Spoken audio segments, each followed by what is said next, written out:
1011 and 0817-624-8565. It's going to give you the chance to be a part of the show. Ladies and gentlemen, welcome to the show.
Radio 101.1 FM. Well, in case you want to be a part of the show from social media, just head to our Facebook page, the Planet Radio 101 FM page. Go there, drop a comment on the live feed, and of course, we'll take them in the course of the show. The show starts right now with the story of Akwa United and Sporting Lagos Football Club of Lagos.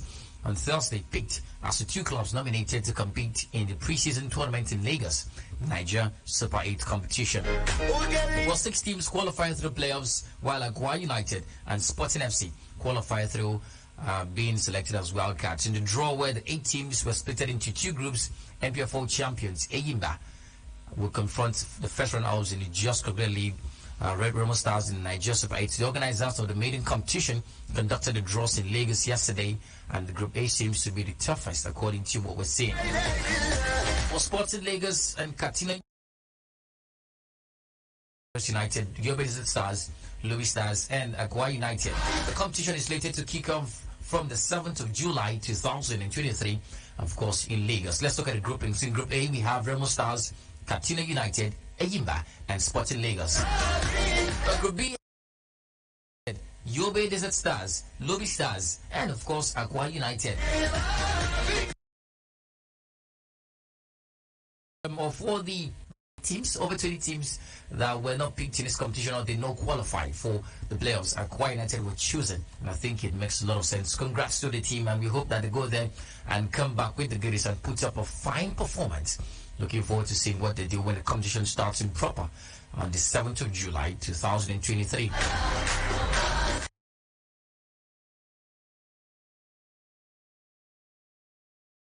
And of course, the many formats and how you as a football fan would also participate and enjoy what we're going to be giving to you courtesy of course, the Niger Super 8 competition.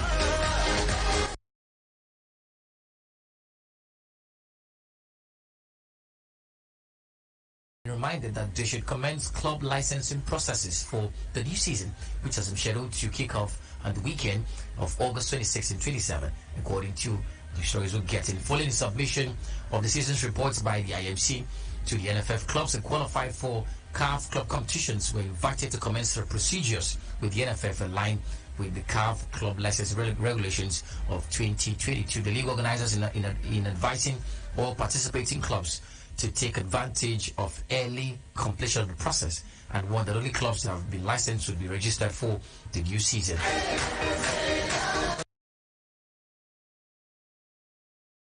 To be open officially tomorrow, the 1st of July 2023, and it's going to run all until September 1st 2023. So that'll be the window for all teams to start doing business and getting players in as much as possible. But already we're getting to see teams do business. Katina United, who are of course in the NNL Super 8 playoffs for promotion to the NPFL, and have gotten 3 top players. Yesterday we saw clips or pictures rather that former Eyimba man Victor Balma, former Rivers United man Bolaji Sakin, and former Akwa United man Lamileko have all joined Katina United and they've begun training with the club as we look forward to the NNL Super 8 competition.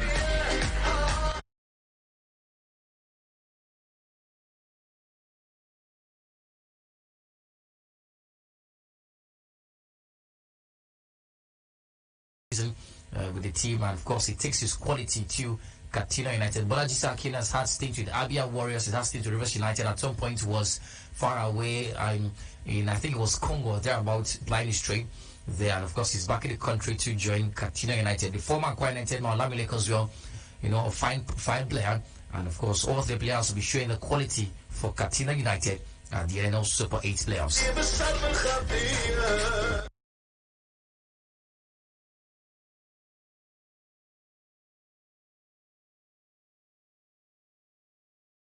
Season. According to the IMC, the new season will start on the 26th and 27th of August 2023. That's the weekend of 26th and 27th of August 2023. And well, over time, we've seen these things happen where we'll have what they'll call a tentative date, and they will see several postponements before we finally see the league start. But we hope that that's not going to be the case this time around. Well, 26th, 27th of August is the tentative date. We hope it's not going to be postponed.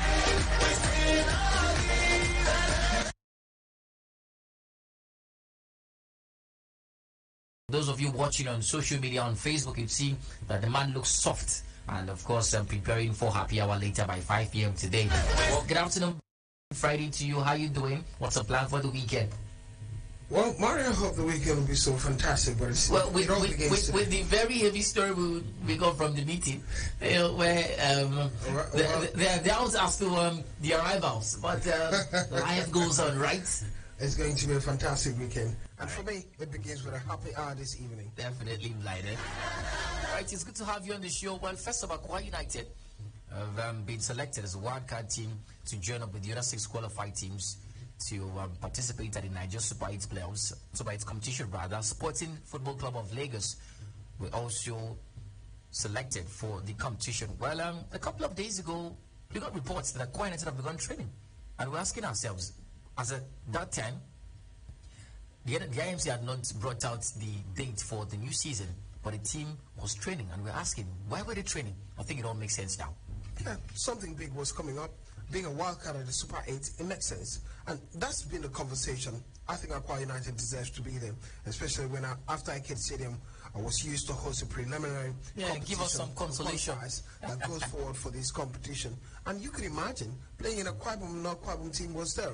But good to have Akwa United be part of that mix. I'm even happy that I'm part of the wildcard, because you never can tell what might have happened during the qualifiers. Maybe they could have been beaten out of the qualifiers, but it's a conversation. I'm good to have them in the Super 8 now. And now hardly you'll be able to call it Super 8, because more teams are coming into the competition, and it would be more than 8 teams, maybe 10 teams now. Yeah, it's 8 now. It's 8 now. Oh, it's 8 yeah, now. six qualified through the playoffs and 2 wildcards. Now, let's look at the groupings. So let's talk about what the kind of competition in this event. Group A has Remo Stars, Katina United, Eyimba, and Sporting Lagos. Group B has Rivers United, the Obedient Stars, Lobby Stars, and of course Akwa United. Well, we've seen how many 1, 2, 3, 4, 5 NPFL teams and 3 NNL teams. What do you make of the competition, and what should the fans expect in terms of competitiveness? Well, it's a postseason competition, so it's a different vibe as far as I'm concerned, but the intensity up to be there. We saw even through the qualifiers how it was. Yeah, NNL United showed a lot of class and quality. The NNL sides are giving competition to the big sides. The Premier League side is the conversation, and over time we've talked about it, especially when you go through the regular season and see the qualities within the side. We're talking about Remo Stars last season being NNL side, and our performance, surviving and staying in the Premier League. We're talking about Bendel Insurance, how dominant they've been. No, Doma United also, how dominant they've been. So for me, the gap between the Premier League side and the National League side isn't that huge. It's closing day by day, and it's a conversation. So I expect this tournament to be that of class and dominance. Some of these smaller teams showing dominance and class against the biggest teams and telling them, come on, we're at the same level. It's called the Super 8 and not the Super 6. And we're ready to give you what a run for your money, as many people will call it. All right, so 7th of July is the start of the tournament. I'll be here to take you through all of these things happening as the coming hard, thick and fast. All right, so moving on, the journey to the 2006 World Cup which will be co-hosted by Canada, Mexico, and the USA, has finally commenced as FIFA released the pot for the African draws. The draw pot, which was released on Thursday afternoon, yesterday saw Nigeria placed in pot 1 alongside top teams like Senegal, Tunisia, Morocco, Cameroon, Algeria, Egypt, and Mali.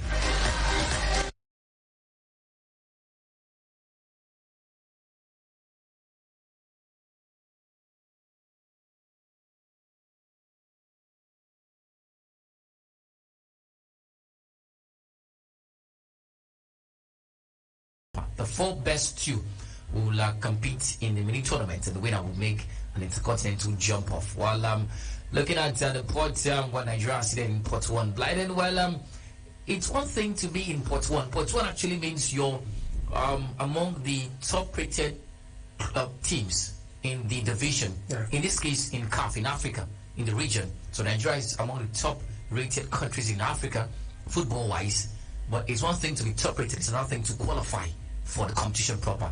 I alluded to last year, Blyden. Marizona is typical of football. We've seen Nigeria. Nigeria has always been in a pot 1 when it has to do with Africa competition. We've not been anything out of pot 1. We've not always qualified for the World Cup. Sometimes we get to struggle in the last day and get to punch our calculator, hoping that one other team gets to lose somewhere for us to qualify. It's been a conversation. I think the worst of those moments for me was in 2006 when Angola qualified ahead of Nigeria. Yeah. That's the conversation. But look at the conversation now, Mari. First, it's good to be in pot 1. It gives you opportunity not to meet another top team in your groupings. But after that groupings, what happens? Because it's going to be most likely a second grouping, and you get to qualify for the World Cup. It's a conversation. But the reason Nigeria pot 1 is because Nigeria 39th on the FIFA ranking, an improvement from 40 and number 6 in Africa. That is a conversation. It's not something to be so excited about. It's all about the lads playing good football and qualifying for the World Cup.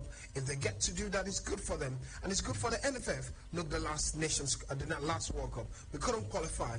What's been the implication? Well, owing coaches will not been able to pay bonuses, of which if they had qualified for the World Cup, just an appearance at a World Cup means money. Yeah. Right? And that's the conversation moving forward. All right, so talking about coaches, Blyden, there's been this thing social media guys called Basbos.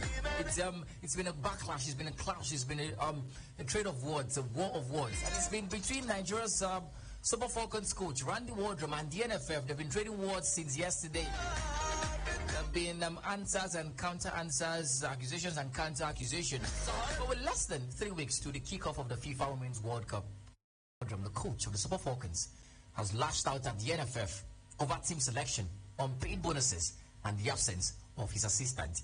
The Super Falcons opened their World Cup campaign by the 21st of July against Canada in a difficult-looking first-round group game that has, of course, the likes of Republic of Ireland and, of course, Canada as well in the group, Australia as well in the grouping. So Wardrum has stirred a major controversy after he alleged that Tochukwu Eluehi was expelled from the team for demanding to be paid her bonuses. The drama continued when the NFF ordered the American coach Wardrum to replace Eluehi with a home-based goalkeeper, and when he refused, they made sure his assistant Lauren Gregg would not be at the World Cup. All of this is according to Randy Wardrum, of course. Well, let's listen. Read his statement, particularly in his words. He says, and I quote, "After the loss in Morocco, AFCON 2022, the players hadn't been paid, so they boycotted training before the match against Zambia. My backup goalkeeper, Tochukwu Eluehi, spoke to the Federation about not getting paid, and they didn't like how she spoke, so they dismissed her from the national team. Eventually, they let her back only if she wrote an apology letter." He continued by saying, and I quote, "They wanted me to pick a goalkeeper from Nigeria for the World Cup that I have never seen and has never been in one of our camps. I said no, but my contract says I pick teams. So they retaliated that I can't take my assistant, Laurent Gregg." Now, in a reaction, the NFF accused the coach of hiding behind his deficiencies and shifting the blames. The statement by Ademola Olajire, who is NFF's Director of Communication, accused Wardrum of trying to waste resources. Now, here's the NFF statement, and I quote, this is according to the NFF, and it was through Ademola Olajire and Samuel Ahmad, who are officials of the NFF, and they say, and I quote, "We have to first ask, when the European season ended, the man wanted a 2-week campaign for only home-based professionals, whom he already gave very little consideration in his provisional list. Like 2 weeks ago, he released the final list of 28 players, meaning there was absolutely no need for any campaign for home base again, except to simply waste resources. Instead of admitting his glaring deficiencies, he's there shooting his mouth off the mark." This is what an NFF official actually said. And continued by saying he knows he will not serve Rashidat Ajibade and Halima Tuayinde, 2 key players, for the opening match against Canada, yet he left out Ngozi Okobi and Regina Otu from the squad. The NFF felt it would make more sense for 23 players to go straight to Australia and camp for 15 to 16 days, acclimatizing to the weather and conditions. The NFF wanted him to groom a home-based goalkeeper like Chiamaka Nnadozie was groomed. Instead, he kept bringing Yewande Balogun, who actually started as goalkeeper coach, all the time without consideration of a home girl. The same lady has only kept goal in one friendly match over the past 2 years, and only because Chiamaka was badly injured in a friendly in Mexico earlier this year. You're saying that you don't know any home-based goalkeeper, but you could pick players like Tosin Demehi, Rufiat Timoran, and Deborah Abiodun, who has been home-based goalkeepers, who had home-based goalkeepers with them at the time where you spotted them. His outbursts as well. He goes the NFF continued by saying his outbursts are nothing but an afterthought. He's talking only 3 days to the team's departure to the World Cup.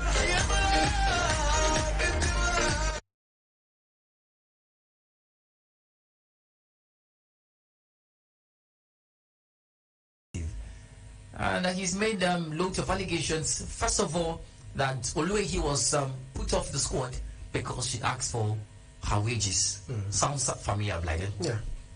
Murray, I want to recall the Z word, but let me keep it at Nollywood because Z word. It's Nigeria. It's Nollywood, not yeah, it's Nollywood. But the exciting thing about it is that I was anticipating it to come at this point. And this is the thing. When you're playing this beautiful game with the NFF and things are not really working out at You're closing your mouth. And you're closing your mouth. The same thing that's happening with Josep Pucero. After a while, we'll also get to hear from Josep Pucero. Because they've all been these white men, foreign coaches who've been around, and they're being patted in the back when things are not working out, and they're okay with it. After a while, they get to a point of crisis. It's that point of crisis now. And I love it, Murray. I love it that it's happening now. Let everyone speak.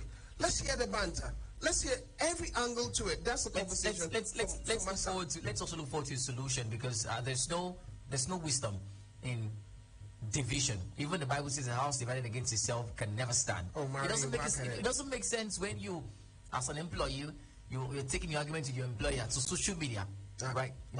I agree. It doesn't make any sense, right? So let's look forward to the solution. First of all, what do you make of the fact that the NFF also replied the man on social media? Murray, sometimes there ought to be a problem for there to be a solution. Let's talk about a solution. Otherwise, there's been a problem. And before we talk about a solution, I heard you quote the Bible. The last time we quoted the Bible, we couldn't find it where the portion was. Let's go to the conversation. Well, here's the thing, Murray. When you look at the Super Falcons at the moment, those conversations are very important.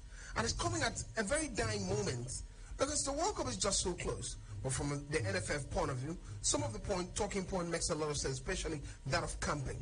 Come on. Randy Waldrum has been having preparation towards the World Cup. Yes, World Cup preparation isn't going to happen just in a few days to the World Cup. He's asking for 2 weeks camping. Now, but because just to summarize what he's trying to say, he's probably saying that the preparations for the World Cup is too sudden. 15 days is not enough.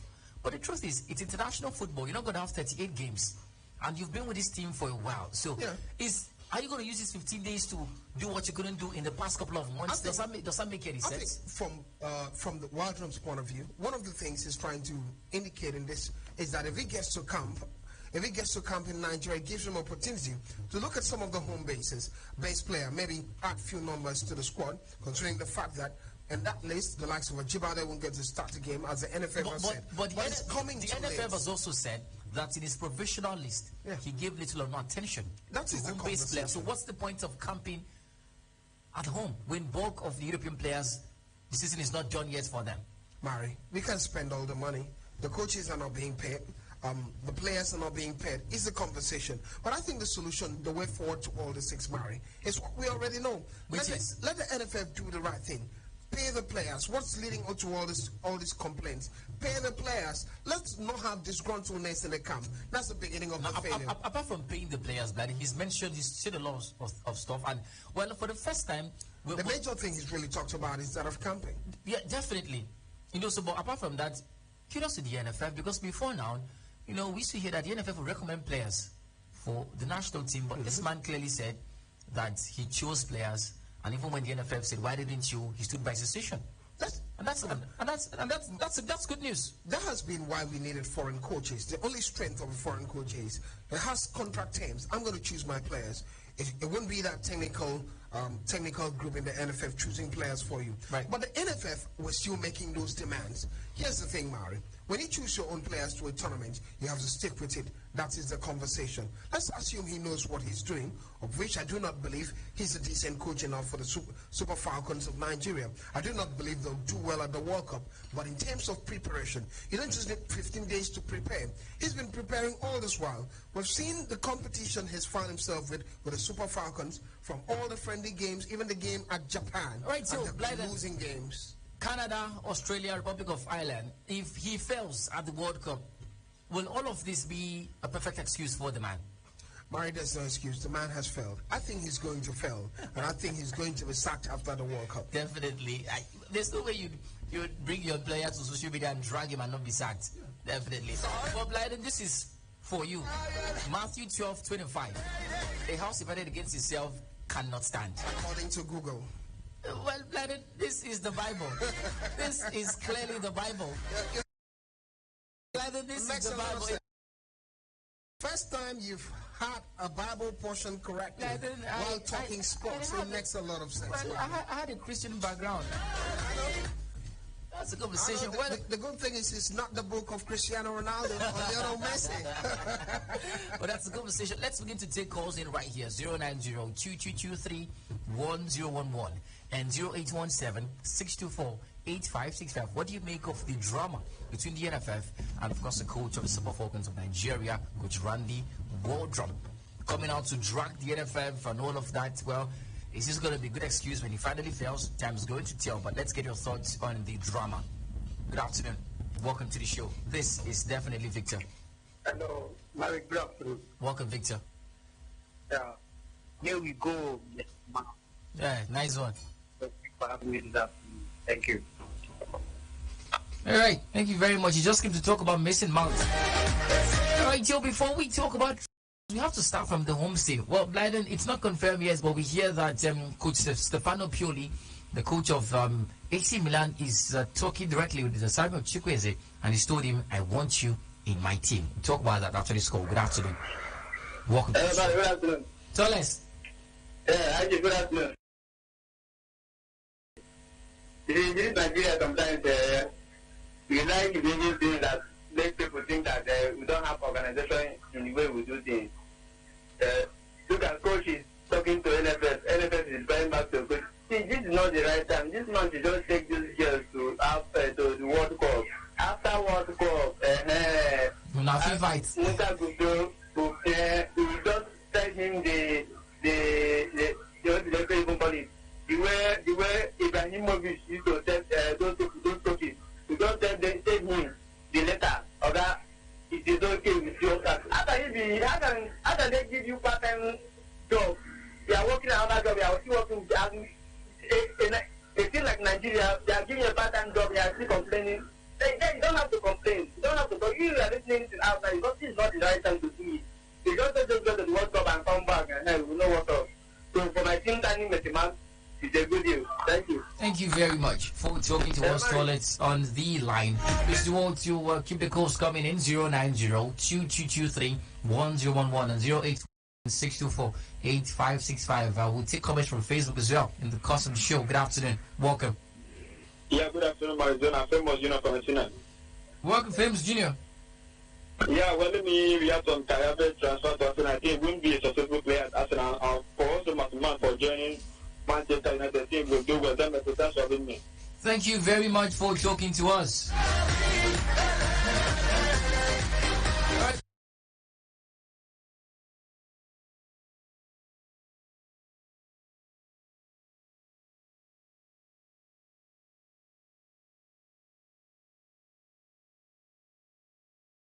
And AC Milan, but AC Milan look like the only team who are serious in getting a man. Villarreal to AC Milan, an upgrade for you.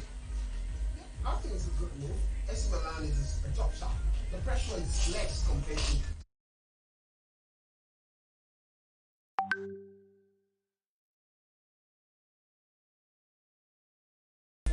Very, very good move. Let's look at what the future will do for him, especially for Nigeria and the Nigerian point of view. When I look at Nigerians and the Syria and the team, and I'm looking at the rest of them, they're quite good. Syria seems to be a good thing for Nigeria, especially if they're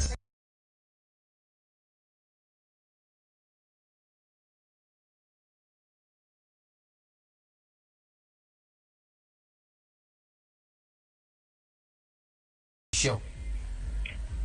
Thank you, Marizana. Good afternoon. Welcome. And my good afternoon to you guys here. Welcome. Go ahead. Coming from you. Yeah. Mary, I think what the man, what Brahman said to Nigeria, he has just sent his message. It is clear that he will not achieve anything. For him to start to come, even if we give that man 1 year for him to come one place with those players, we will not see anything positive from him. But you blame him. To me, I will not blame him. I will blame the politics of Nigerian football, because someone like that shouldn't have been in that position to coach our good ladies who are doing so well outside the country, who are doing so well in Europe. But just look at what he will be doing. Just what you will see. We will not blame him when he falters at the World Cup. So to me,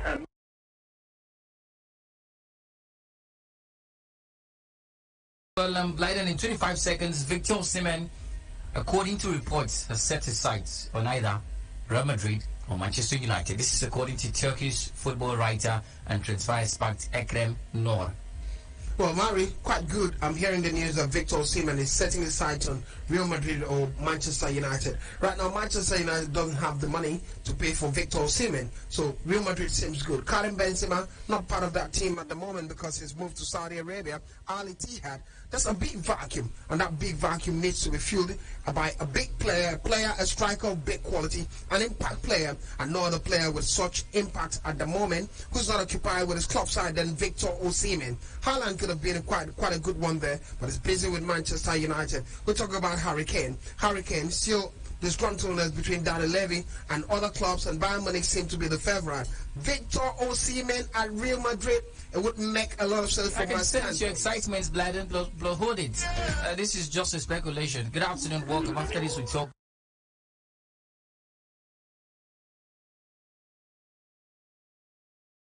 Studio. Yeah, Marazana, let me say that today is the last day in the month of June. So in the month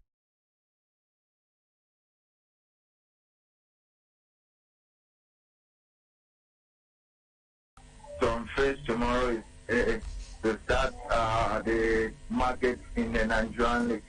Marazona, let me say this season, what I've heard so far has really motivated us for any other people to come in and be part and parcel. So our team, the Aqua United and the other FC, is going to go to market this season. Let them try their best to do the best. And also for the Super 8 that Aqua is participating, I'm so happy because to showcase this team and love for the team. That's my thing. Thank you. Well, thank you very much for talking to us. We'll talk about Mason Mount right now before we take our calls.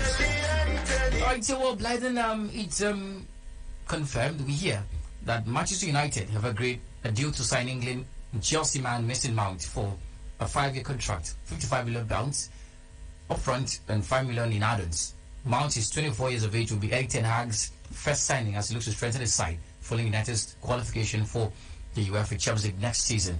And that's the story from there. Well, Chelsea rejected United's first 3 bids, but talks are resumed later this week.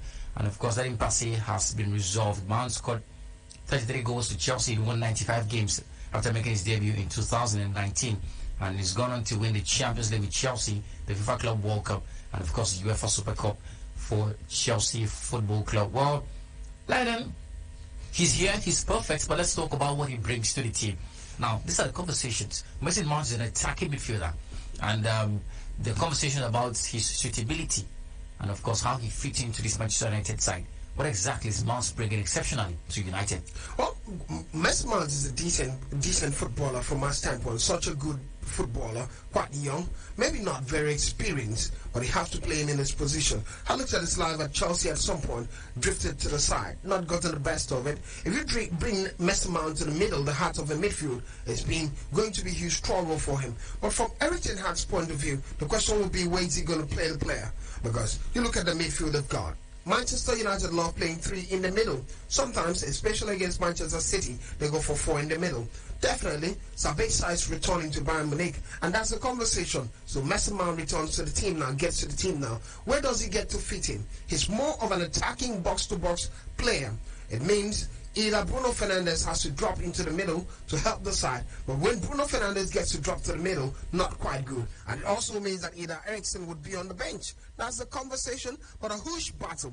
Just as I talked about Kai Havertz, I think it's a good headache for the coach because you have to think about suitability, who plays for you, but an extra power on the bench Manchester United have now. All right, so what do you make of the story of him walking straight into the United 11? How possible is that? Well, I think he's going to go through adaptation moving forward. He's a young player, but I think they'll try to give him a chance to be starting games and maybe put Eriksen in on the bench. We've seen it happen time and time again this season. Eriksen gets to play the first 60 minutes of game and drifts to the bench. But the conversation has always been, when Eriksen goes to the bench, you see Manchester United struggle. That has United go to the bench too.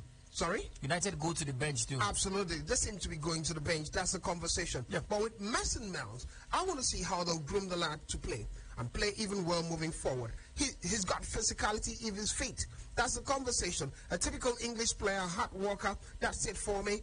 Good player. I think he's good addition, but it doesn't necessarily transmogrify the side called Manchester United. Had lots of injuries last season for Chelsea. Sadly could not participate in a lot of games. Should that be a thing of concern for the Manchester United fans? Yeah, quite concerning. Good thing is he's young. How old is he now? 24, thereabout? Yeah. So he's young. Means he can recover, has time to recover, but you don't want to bring a midfielder that's injury prone at the moment. That's the conversation. But for Mason Mount, I'm more concerned not just about the injury, but I looked at him last season, looked like a player that was fatigued. That's it, because he played lots of games for Chelsea, and I've seen his development moving forward. That's another part of concern. Drifted from Derby County to Chelsea immediately. Yeah. A huge gap, a huge step to move from Derby County in Championship to Chelsea. So that progression, where you gain lots of experience, can be a bending point for him. Remember, Dele Alli was a similar story, moved from a low division side to the Premier League and started performing quite well. Where is Dele Alli now? We might just see that decline in Mason Mount's football moving forward. You know why? Because you always need to go back to the basics and learn the things you couldn't learn when you skip classes moving forward. That's it from my standpoint regarding Mason Mount. But if it has to do with talent, man has got talent. If it has to do with working hard, typical of English player, man knows how to work hard. Let's see how he works at Manchester United. All right, so one thing is a fact that UEFA, of course, give United £120 million cap to sign players. They've spent 55 now. But it remain. That's the conversation. They spend 65 now. 65 now, right? 60 left. Right, they get Andrew Onana and they're done for the season. Yeah. Well, they have to sell a lot of players to if that gets to happen. They've lined up 18 players to sell. And I hear, according to the market cap of these players, if we get to sell the players, it might just reach about £120 million because the rating of Manchester United players available for sale is so low at the moment. Right now, they're looking for the likes of Victor Osimhen. Right, so that's a conversation from here. Well, let's talk about David De Gea before we take calls in. His contract is likely to end today. Yeah. With no decision yet about whether he will remain at Old Trafford or not. It is understood that the framework for a contract extension that was agreed has changed. This has led to both sides stepping back to reflect on the situation and the preferred direction. Well, David De Gea is 32. He came when he was 20. He spent 12 years at Manchester United where he played 545 games. And of course, United remain in contact with De Gea. His response lately has been, there was an emoji posted on Twitter 2 days ago to show that he was tired. All of this plenty talk. But Blyden, David De Gea, I asked you that is this the beginning of the end? Yesterday we had a report that he had finally agreed to take a pay cut and the papers were in place, but all of a sudden United stepped back and said, well, we're still thinking, considering whether we should keep you at the club. Is this the beginning of the end? Should De Gea think of life after Manchester United for a year? 12 years down the line being a player of Manchester United, if he needed a top professional of Manchester United, it would be David De Gea. He's never cost the club troubles. When outside the field, he's been pretty decent. His professionality level has been absolutely fantastic. But when you look at it, many talk about it. I was listening to Rio Ferdinand today talk about how Manchester United are treating their top players, especially when they are towards the tail of their career. Yeah, but there's a conversation with David De Gea.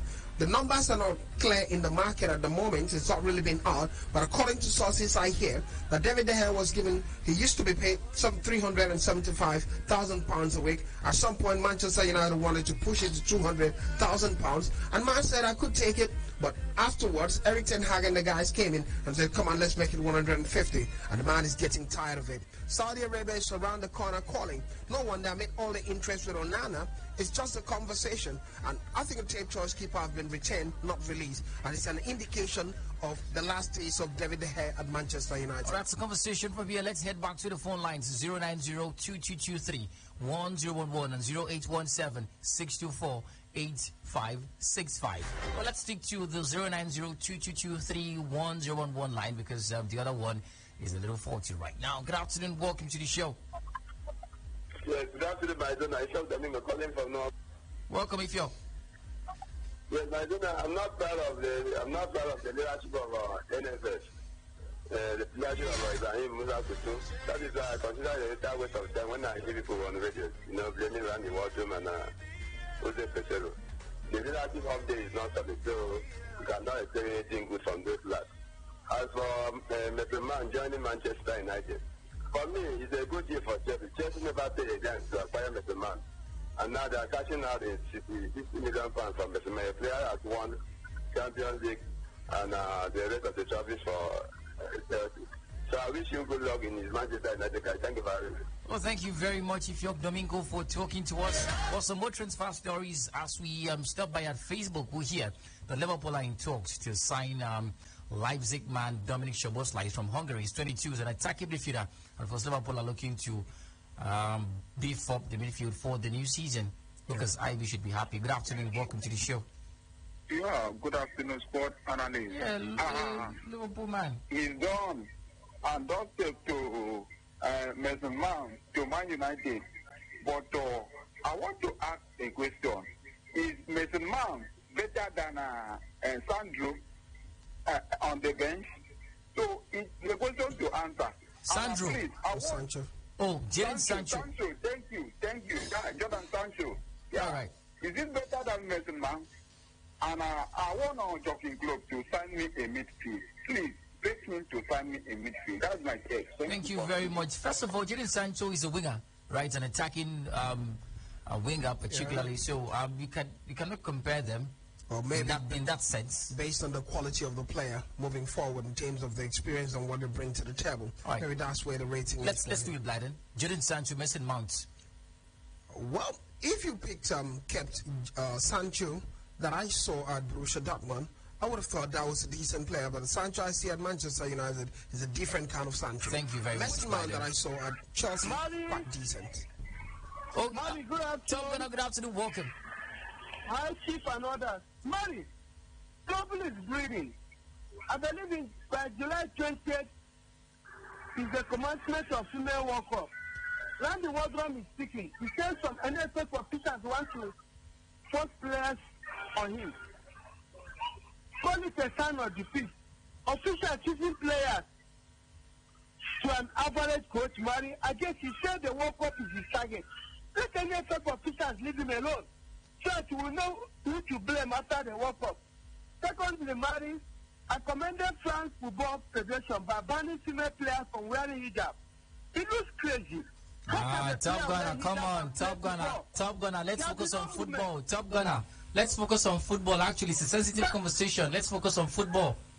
That's football. Mari, finally. Mari, please spread the news to me about Arsenal fans converging at Toyota Stadium. Thank you. I've been kept on the dark. Alarm they are converging tomorrow. For all fans from the whole Nigeria. Thank you for having me. Oh, thank you very much. Right, so, well, it's an interesting conversation, but quite sad. When we gradually bring in social issues to football, like, the hijab conversation and all of that, it gets crazy. But speaking of social issues, we hear that Christophe Gaultier, former PSG manager, has been arrested. He and his son have been detained as part of an investigation into racism allegations at one of his former clubs, Nice, according to the stories we're getting. And, he called his former players, blacks and Muslims, and that's a conversation. Well, take a bite of that. No, social sensitive. Yeah, definitely. Thank you very much for being sensitive, Blyden. Good afternoon. Welcome to the show. Good afternoon. Welcome. Mr. Matthew calling from Abba. Let's go ahead. Please, in the case of the part of that, so many Manchester United players, We can even compare him to players to keep safety. Then away the light of LC. Even Tabitha is out. If you look at that makes it very, very weak. He has the strength, he can play this, he can play attacking this. So, it's not going to be in the best. It's a good development. Thank you. Thank you very much for talking to us. Let's head to Facebook and take comments from there before we come back and talk about something else blinding. And it's about the FIFA World Cup coming up later this year, the Women's World Cup. There's a system of VAR that we're going to be seeing. Let's take comments from the live feed. Obedelo says, keep up with the good work. Promise Navas says, good afternoon, my guys in the studio. I want to tell Chelsea and Manchester United to stay away from Arsenal transfers. When Man U signed Anthony for £80 million, he wasn't an average player. When Chelsea signed Enzo for £120 million, he wasn't an average player. Now Arsenal signed Declan Rice all of a sudden, and he's an average player. I want them to know Rice has proven his worth for years before Arsenal signed him. And he's not a one-season wonder like Enzo and Anthony. Shots fired. Kamel, guys, you're doing great. Super Falcons coach is a part-time coach, which is the biggest mistake by the NFF.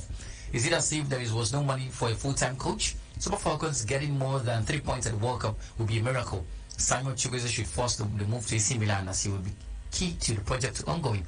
Osimhen will join any Champions League team who would agree they would Napoli, trust me. And Kai Havertz will be a benchwoman next season in Arsenal, as Arsenal are setting their sights on another midfielder, defensive midfielder, which means Rice will be the replacement for Xhaka. Manchester United, good deal, especially playing alongside Casemiro and Bruno Fernandes. So Dolph Fabian says, please help me with Liverpool transfers. We've told you about Dominic Szoboszlai, the Leipzig man. And also Francis Namani says, watching live from Magunze in Enugu State. Thank you very much. Also Francis Namani. Eugene Joseph says, very impressive. Nice.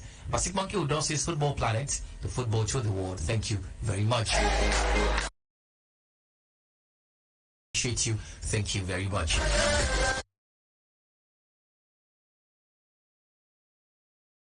To the stadium crowds and television audiences at the FIFA Women's World Cup coming up later next month.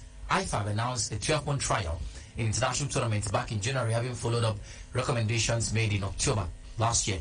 After successful trials for the FIFA Club World Cup, the Men's Under-20 World Cup, decisions made by officials at this Women's World Cup will be broadcast over the stadium's loudspeaker system in a method of engagement already seen in the NFL in America.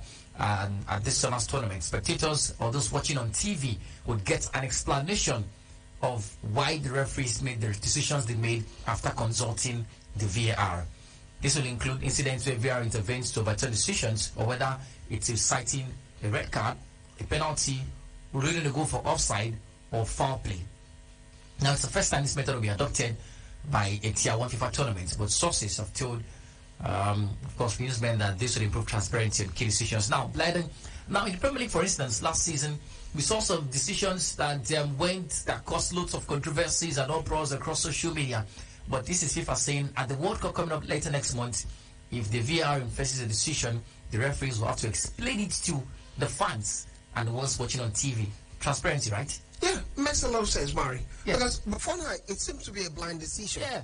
You just drop a line for us to see, and there's no concrete explanation to all of the lines you draw. You draw a frame of the TV and point your hand, and that's it. Yeah. And it doesn't matter to anybody whatever the decision was. Exactly. I love the feedback that's coming. I love the Americans. They always set the pace, and the rest of the world gets to follow. And it makes a lot of sense. You know what I mean? If you know what I mean, the Americans set the pace for the rest to follow. All right. But that's the conversation. I love the fact that you understand it, Mari. I do. Here's the thing, Mari.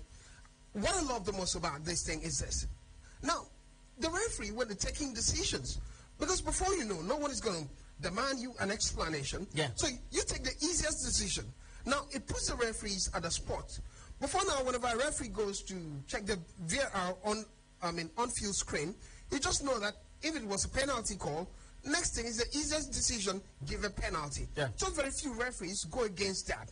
And now we have to look forward to it, because when you know, you have to explain it. And yes. many people around the world will have a conversation after the show, after the game, about what you did, and your explanation will be X-ray. You begin to think twice, and it makes more transparency and better decision from the referees. And I'm really, really looking forward to it. Now, do you see bulk of the controversies reduced with the introduction of referees explaining all of this? Well, it's typical of sports. Sports is decision on the go. Yeah, quick momentum. For instance, the UEFA Europa League final. Yeah. You know that handball situation where Jose Mourinho went to Anthony Taylor at the car park to call him loads of names. Maybe if he had explained that decision to Mourinho, the football fans watching, and of course the ones watching on TV, maybe they would understand the reason he did not give that penalty. Yeah, absolutely. And it'll help us analyze, because when you come back, you have something to hold on to talk about. Thank you because so much. Oftentimes, I come here and I say it wasn't a foul. And I say it was a foul. It was a foul. Exactly. And this one says it was. So we understand the decision. Why the decision was taken. Right. And it makes a lot of sense. But there'll still be disgruntledness, Yeah. dissatisfaction. But it's a good step moving forward. Well, we hope that this is also not just a FIFA thing, that club associations will bring it, like the Premier League, UEFA will bring it to Europe, maybe the Premier League, the La Liga, the Bundesliga, the Champions League, of course, where we'd see decisions explained by referees. For me, this is a really innovative decision from FIFA. But like the people are talking about time wasting, because the referees will now, after giving the decision, have to now explain the decision, and that's time going. It doesn't take too much time to give explanation to the decision. Right. That's the same thing we talked about when the VAR came in. We're getting used to it. In fact, the moment of pause for the VAR, it's another level of anticipation in the sport these days. Definitely. All right, so well, let's take our last match, of course, in 3 minutes' time with Downside. 090-2223-1011 and 0817-624-8565. Good afternoon. Welcome to the show. Good afternoon, Mary. Yes. Savior, welcome, Savior. Yes, I want to say that it's so disappointing and sad that when other nations are busy preparing for the oncoming women's tournament, we are busy confusing us. Really sad. So as for my team, I'm happy with the signing they have made so far. I'm sure they will really perform well when the season starts. That's my take. Thank you. Thank you very much for talking to us. Julian Timber Blythen is also in the cards for Arsenal Football Club, and there's a conversation that he might be signed in the coming days. Another defender to add to the quality. Good decision from Arsenal. They're very serious this transfer market. Absolutely. Before now, it was all about academy players for Arsenal, and we've seen it's not really worked out. And many people who say money doesn't work in football, if you build a team, come on, it's all about money.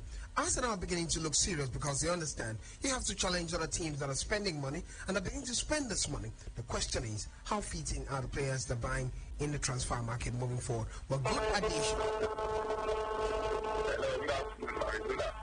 Nani, welcome. Nani, stay away from your radio sets. Nani, you of all people know these things already.